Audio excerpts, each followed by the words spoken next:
Hi friends, అందరూ ఎలా ఉన్నారు ఫ్రెండ్స్? అందరూ బాగుండారా? చూడండి, వర్షం పడతానే ఉన్నారు ఫ్రెండ్స్. ఈరోజు పొద్దున్న నుంచి అయితే ఆగనే లేదు.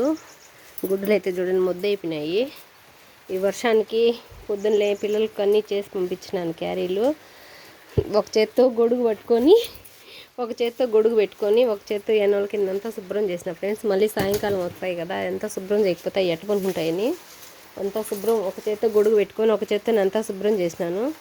దూడలు రెంటికి కొంచెం సొప్ప రాత్రి ఎత్తిపెట్టేసి వాటికి సొప్ప వేసినాను. చూడు ఎలా తింటున్నాయో. ఇంకా తింటానే ఉంటాయి సాయంకాలం వరకు. నూరే వాటికి గమ్మున ఉండదు. ఇది అయిపోతే ఆ గిడ్డికి మళ్ళీ గిడ్డ అంతా ఎంత ఎత్తు నేను ఫ్రెండ్స్ అంతా అయ్యే తినేసినాయి. వర్షాకాలంలో ఈ గేదెలు ఎనువులు చేయాలంటే కష్టం ఫ్రెండ్స్. మామూలుగా ఎండాకాలం చేసేదైతే ఒక ఎత్తు, వర్షాకాలంలో చేయాలంటే అబ్బా చాలా ఓపిక ఉండాలా. రొచ్చుకు బుడదకు చాలా కష్టం అయిపోతుంది ఫ్రెండ్స్ చేయాలంటే. ఎలాగోలా అలాగే చేశాను. ఇంకైతే పోతాను ఇంటికి పోయి స్నానం చేసి వంట అయితే చేసుకోవాలా. ఇంక సాయంకాలం 4 గంటల వరకు అయితే ఈ రాను. 4 ఎనువులు వచ్చిన తర్వాత ఇక్కడికి వచ్చాను. చిన్నప్పుడైతే రచ్చురచ్చుగా ఉంటే బుడదకు బడికి పోవాలన్నా కూడా నేను కడుపు నొప్పి అనేది పడుకునేది ఫ్రెండ్స్. బడికి పోవాలన్నా కూడా బుడదలో అడుగు పెట్టాలి, నడిచిపోవాలి బడికాడికని.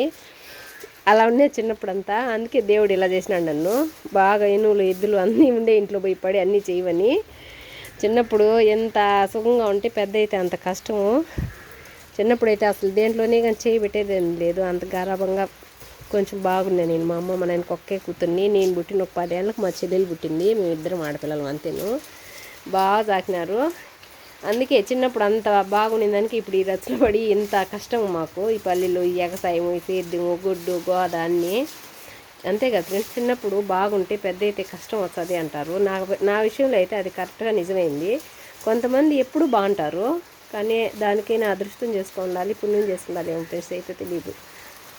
దేనికైనా అదృష్టం అనేది ఉండాలి కదా. ఎవరు రాత ఎట్టుంటే అది గెలాడుతూ ఉంటుంది. ఇది ఫ్రెండ్స్ ఇప్పుడు మా చిన్న వీడియో. ఇంకైతే ఇంటికి వెళ్ళిపోతున్నాను. వర్షం అయితే పడతానే ఉండదు చూడండి. క్లైమాక్స్ అంతా మబ్బుగా ఉండదు, వర్షం పడతానే ఉండదు. ఇది దొడ్లో కానీ ఫ్రెండ్స్ నేను వీడియో తీసింది. ఎన్నోళ్ళకు ఇది కొన్ని రేకులు వేసుకున్నాము. దూడలు అయితే తడచకుండా నీళ్ళ డమ్ములు రేకులు కొన్ని వేసుకున్నాము. దూడలు అయితే తడచకుండా ఉంటాయి. ఎనువులు అయితే ఇంకక్కడే కట్టేయాలి ఫ్రెండ్స్, తడుస్తాయి.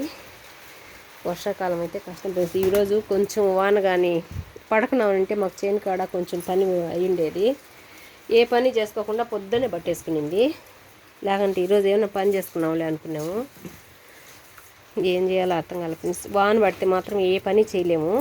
వాన తగ్గి బాగా ఎండగాచని వాన పడితే మాత్రం ఇంకా ఇంట్లో చేసుకుంటాము. ఫుల్ రెస్టింగ్ ఇంట్లోనే. మగవాళ్ళకైతే రెస్టే, ఆడవాళ్ళకైతే ఏ రెస్ట్లో వండి పెట్టడము, ఇంట్లో చేసుకోవడం, ఈ గేదెలు చూసుకోవడం సరిపోతుంది. టైం అనేది ఏమి ఉండదు. ఆడికేను చూడండి ఫ్రెండ్స్, వాన పడతానే ఉన్నది. ఇది ఫ్రెండ్స్ ఇప్పుడు మా వీడియో. నచ్చితే లైక్ చేసి షేర్ చేసి సబ్స్క్రైబ్ చేయండి ప్లీజ్ అండి. ఖచ్చితంగా ఈస్ అయితే వస్తుంది కానీ సబ్స్క్రైబ్ లైక్లు అయితే చేయడం లేదు. ఎంతో కష్టపడి తీర్చినాము. దయచేసి అర్థం చేసుకొని లైక్ చేసి షేర్ చేసి సబ్స్క్రైబ్ చేయండి. Bye friends. మీ నాగధార ఛానల్ శివకుమారి. బాయ్.